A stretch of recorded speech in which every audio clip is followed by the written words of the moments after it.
Alors rapidement, intéressons-nous à l'évolution du conflit. Donc ce conflit a démarré en 1954, le 1er novembre. Un événement assez important se déroule en 1956, le 24 octobre.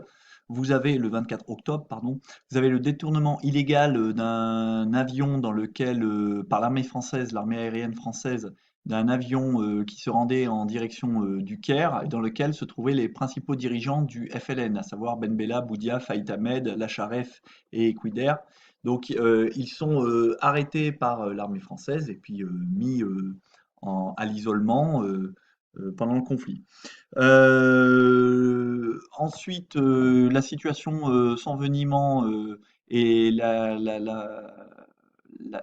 guerre s'installant, elle provoque une crise importante au sein des institutions françaises pendant la Quatrième République, et ce qui fait qu'on appelle, du moins la population algérienne notamment, vous le voyez ici, dans une manifestation importante lors d'une crise en mai 1858 à Alger, la foule appelle De Gaulle au pouvoir. Vous savez, le fameux De Gaulle, le général De Gaulle, qui avait été le héros de la résistance à l'Allemagne pendant la Seconde Guerre mondiale et qui avait été à la tête du gouvernement provisoire de la République française de 1944 à 1946. Il avait décidé de quitter le pouvoir en 1946 parce que la constitution de la Quatrième République ne le satisfaisait pas. Il voulait un régime davantage présidentiel.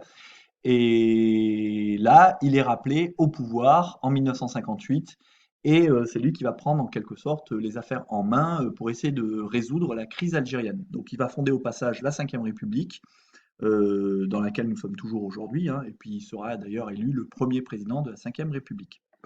Donc en Algérie, avec la photo de gauche, celle-ci, eh bien, l'armée française intensifie ses opérations, et on peut dire que finalement, sur le terrain, le FLN, donc l'armée et son bras armé, l'ALN, l'armée de libération nationale algérienne, sont en quelque sorte vaincus.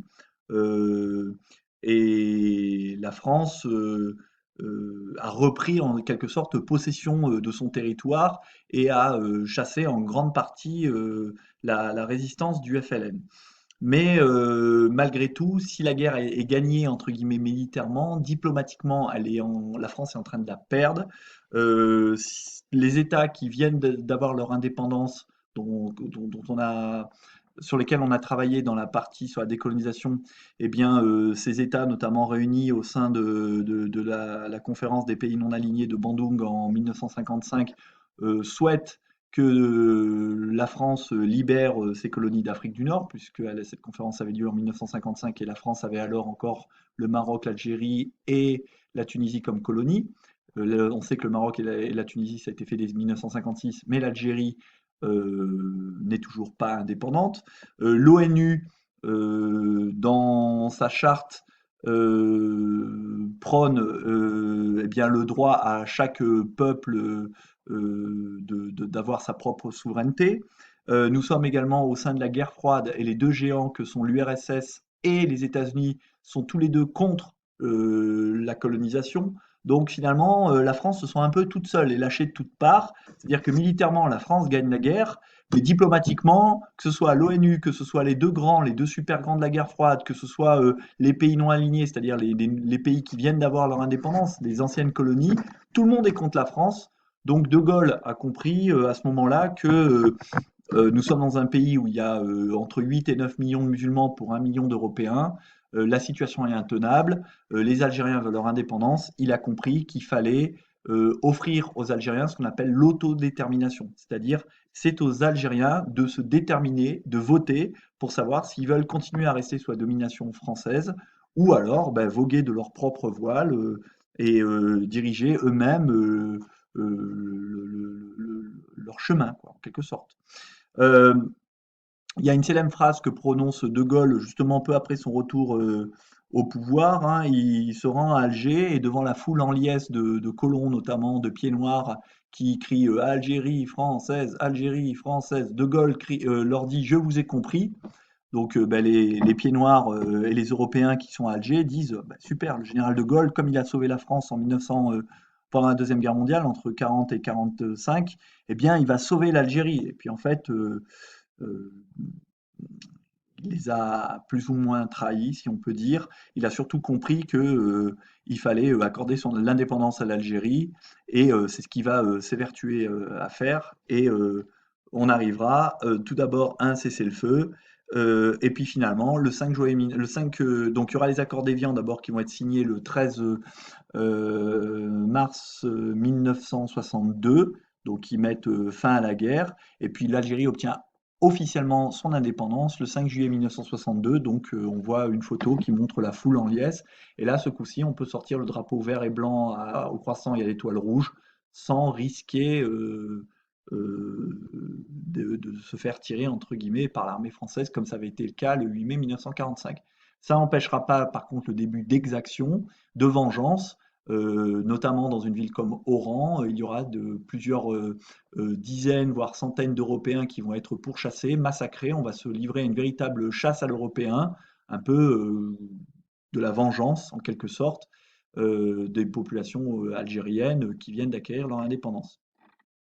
Donc si on fait le bilan de la guerre d'Algérie, alors ce sont des estimations parce que, il y a des personnes qu'on n'a jamais retrouvées, qui sont portées disparues, donc au total environ 400 000 morts pardon, du côté algérien, dont 60 000 harkis et je vous ai bien précisé, donc ça fait, 340 000 morts si on enlève les harkis, dans lesquels il y a des combattants du FLN, mais il y a aussi des civils, il y a des femmes, des enfants, certains sont victimes de bombardements français, ou de villages qui ont été brûlés, d'autres de massacres commis par le FLN. Bref, un total en tout cas de 400 000 morts côté algérien. Vous remarquez que la plupart des harkis ont été massacrés après le cessez-le-feu. Normalement, un cessez-le-feu, comme son nom l'indique, c'est on cesse les combats, on cesse le feu. Le feu, c'est le fait de tirer. Eh bien, ils ont été massacrés. On estime entre 60 000 chiffres bas et 80 000 chiffres hauts. La plupart, ce sont des scènes de vengeance, en quelque sorte. On massacre des Algériens qui ont collaboré avec l'armée française. On les appelle des collaborateurs.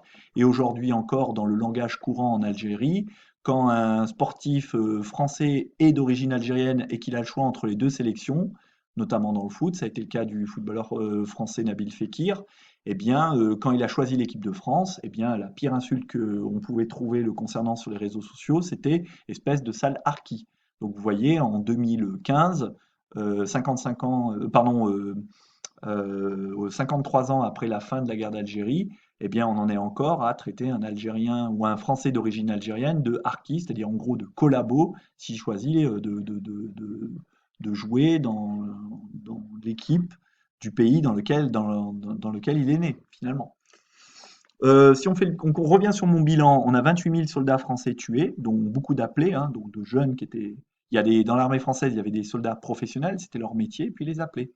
Donc il y a beaucoup de jeunes aussi qui sont morts, ce qui a contribué aussi à faire évoluer l'opinion publique française, parce que les familles françaises, quand elles voyaient rentrer leur fils entre quatre planches, qui était mort pour un pays qui leur paraissait très lointain, et pour lesquels les Français se disaient, bah, finalement, hein, si cette population qui n'a pas la même culture que nous, pas la même langue que nous, eh bien, ils veulent leur indépendance, eh bien, qu'on leur donne plutôt qu'on ait nos enfants qui meurent. Et il ne faut pas oublier aussi, il y a eu 3000 civils français tués, donc il n'y a pas eu que des militaires, hein. C'est-à-dire qu'il y a eu aussi des innocents, si on peut dire, hein, qui ont été tués. Alors, une fois les accords d'Évian signés, puis l'indépendance de l'Algérie proclamée le 5 juillet, eh bien, on pensait dans un premier temps que entre 300 et 400 000 Français sur le million d'Européens qui vivaient en Algérie, parce qu'il n'y avait pas que des Français, il y avait aussi des Espagnols, des Maltais, des Italiens. On pensait que sur ce million de pieds noirs qui vivaient en Algérie, il y en aura à peu près 300-400 000 qui rentreraient en France. Or, en fait, ça a été quasiment l'intégralité parce que la maxime qui était claironnée alors, c'était le choix. Vous avez le choix entre la valise et le cercueil. La valise, ça signifie, ben, vous prenez vos clics et vos claques dans une valise. Donc, vous prenez tout ce que vous pouvez emporter, mais c'est-à-dire pas grand-chose. Et bah, vous partez dans la métropole, vous partez en France. Et pour beaucoup de pieds noirs, ils ne connaissaient pas du tout la France, ils n'y avaient jamais mis les pieds. Donc là, vous avez une photo à gauche où on voit des voitures abandonnées sur les quais par les Français d'Algérie. Donc les quais, c'est dans le port, hein, juste avant d'embarquer dans les navires. Et vous voyez que ces voitures ont été garées un peu n'importe comment. Certaines seront incendiées, détruites, parce que les pieds noirs ne voudront pas abandonner leurs voitures aux Algériens. Ici, à droite, vous avez l'arrivée des rapatriés pieds noirs au port de Marseille en juin 1962. Alors ces pieds noirs qui n'avaient jamais été en France étaient souvent d'ailleurs mal perçus par les Français, hein, parce qu'ils avaient un peu le mythe du colon européen très riche qui maltraitent l'Algérien, alors que beaucoup de pieds noirs étaient des gens finalement assez modestes. Et ils ont été aussi très mal accueillis, notamment par le personnel du port de Marseille, par exemple, qui était un personnel très marqué syndicalement par son appartenance à un syndicat qui s'appelle la CGT, qui dépend, du moins qui était très soumis aux injonctions, c'est-à-dire aux ordres du Parti communiste français qui à l'époque était très puissant. Et comme je vous l'ai dit tout à l'heure, l'URSS était anticolonialiste. Donc, quand les rapatriés pieds noirs sont arrivés dans le port de Marseille, on peut dire qu'ils n'ont pas du tout été bien accueillis par les gens qui sont chargés de décharger les navires, qu'on appelle des dockers, et qui étaient pour la plupart syndiqués à la CGT. On voit aussi le sort qui a été fait aux harkis. Tous n'ont pas été abandonnés, l'immense majorité a été abandonnée, mais certains ont été accueillis en France. Quoi. Accueillis, vous voyez dans quoi ils ont été logés. Ils ont été logés dans des tentes, dans des bidonvilles parfois aussi. Donc comme ici en Auvergne, à Bourg-Lastic, là, c'est un camp de tentes. Sachant que l'Auvergne, c'est quand même la région de Clermont-Ferrand, il fait froid l'hiver, hein, donc vous voyez des conditions assez dures. Et c'était la façon dont la France avait de remercier ceux qui avaient pris des risques pour combattre pour elle. Et certains anciens militaires français qui avaient combattu en Algérie justement avec les harkis étaient particulièrement dégoûtés du sort qui leur avait été fait parce que c'était leurs compagnons d'armes et ils avaient l'impression que le général de Gaulle trahissait deux fois la France. Il trahissait la France en abandonnant l'Algérie et il trahissait la France en abandonnant la plupart des harkis en Algérie à la vengeance populaire et en abandonnant et en traitant mal les harkis en France. Ce qui, au passage, permet de mettre en perspective aussi les idées de certains partis d'extrême droite qui s'en prennent beaucoup aux populations d'origine maghrébine. Il ne faut pas oublier aussi qu'en France, il y a des populations d'origine maghrébine qui ont combattu dans l'armée française. Euh, pour terminer, ce qu'on peut dire, c'est que si la guerre d'Algérie se termine le 18 mars 1862 avec la signature des accords d'Évian, il faut attendre très récemment, le 18 octobre 1999, pour que la France reconnaisse que les opérations de pacification en Algérie relevaient vraiment d'une guerre. C'est-à-dire qu'il a fallu attendre 1999, c'est-à-dire plus de 40 ans plus tard, pour que la France accepte de dire, bon, ok, c'était une guerre, c'était pas uniquement des opérations de maintien de l'ordre. Donc c'est pour ça que jusqu'à présent, on parlait de guerre sans nom.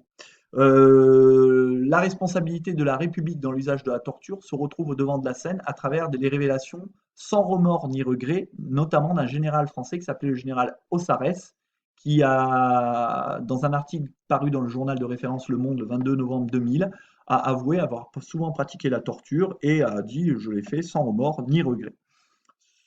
Ce dernier, suite à ses multiples allocutions, est menacé non pas pour ce qu'il a fait, mais pour ce qu'il a dit, puisque la justice française le poursuit pour apologie de la torture. Alors, si ça vous intéresse, vous pouvez vous pencher sur l'ouvrage du spécialiste de la guerre d'Algérie, de l'historien qui s'appelle Benjamin Stora, dans son ouvrage qui s'appelle La gangrène et l'oubli. Et il tente d'éclaircir les mécanismes de la fabrication de l'oubli, que ce soit en France ou en Algérie. Et il démontre comment ceux-ci sont mis en place dès la fin de la guerre elle-même. Du côté français, on nie l'existence de la guerre, puisqu'on dit que c'est pas une guerre. On ne reconnaît pas la torture, et on ne reconnaît pas les exécutions sommaires. Hein. Les exécutions sommaires, c'est-à-dire les exécutions sans procès. Hein. On prend la personne, on la fait monter dans un hélicoptère, on la jette 500 mètres au-dessus du niveau de la mer, donc on la tue, quoi. Et du côté algérien, eh bien, on refuse d'accepter la violence de la guerre civile secrète qui a opposé notamment le FLN aux autres partis indépendantistes comme le MNA ou des massacres en masse des harkis à l'été 62. On dit oui, bon ok, on en a tué quelques-uns, mais pas beaucoup. Benjamin Stora montre également comment les mensonges de la période 54-62 sont à leur tour dans les décennies suivantes enfouis dans les mémoires par les amnisties ou les non-dits d'une histoire éclatée. Et enfin, après 1962, grand 3, quelle relation entre la France et l'Algérie? Eh bien, en 63, l'Algérie se donne une constitution républicaine, donc ça devient une république, mais le régime en place, en fait, est très autoritaire. Puisque le FLN, c'est le parti unique. Ben Bella, l'un des membres du FLN qui avait été fait prisonnier par les Français lorsqu'ils avaient détourné un avion algérien, il en est le premier président. L'Algérie, elle va plutôt adopter la voie socialiste, c'est-à-dire elle va se rapprocher un peu de l'URSS, et elle accorde la priorité à l'industrie et en comptant sur les revenus notamment du pétrole et du gaz qui viennent d'être découverts dans le Sahara. Les relations entre la France et l'Algérie sont restées intenses après l'indépendance. Les liens économiques, la France est le premier partenaire commercial de l'Algérie, et culturel. Il existe, vous le savez, une forte communauté d'Algériens en France, hein, notamment dans le domaine du sport, on le voit, des gens comme Zidane, Fekir, j'y reviens. Et culturels sont étroits. Mais la question de la mémoire de la guerre est au cœur de ces relations entre la France et l'Algérie. En décembre 2012, le président François Hollande, en visite en Algérie, a convenu avec le président Bouteflika qu'il fallait regarder de façon lucide et honnête l'histoire coloniale de ce pays. Et l'actuel président Emmanuel Macron avait rappelé lors d'une visite en avril 2017: Je connais l'histoire, mais je ne suis pas otage du passé. Nous avons une mémoire partagée, il faut en tenir compte. Mais je souhaite désormais, dans le respect de notre histoire, que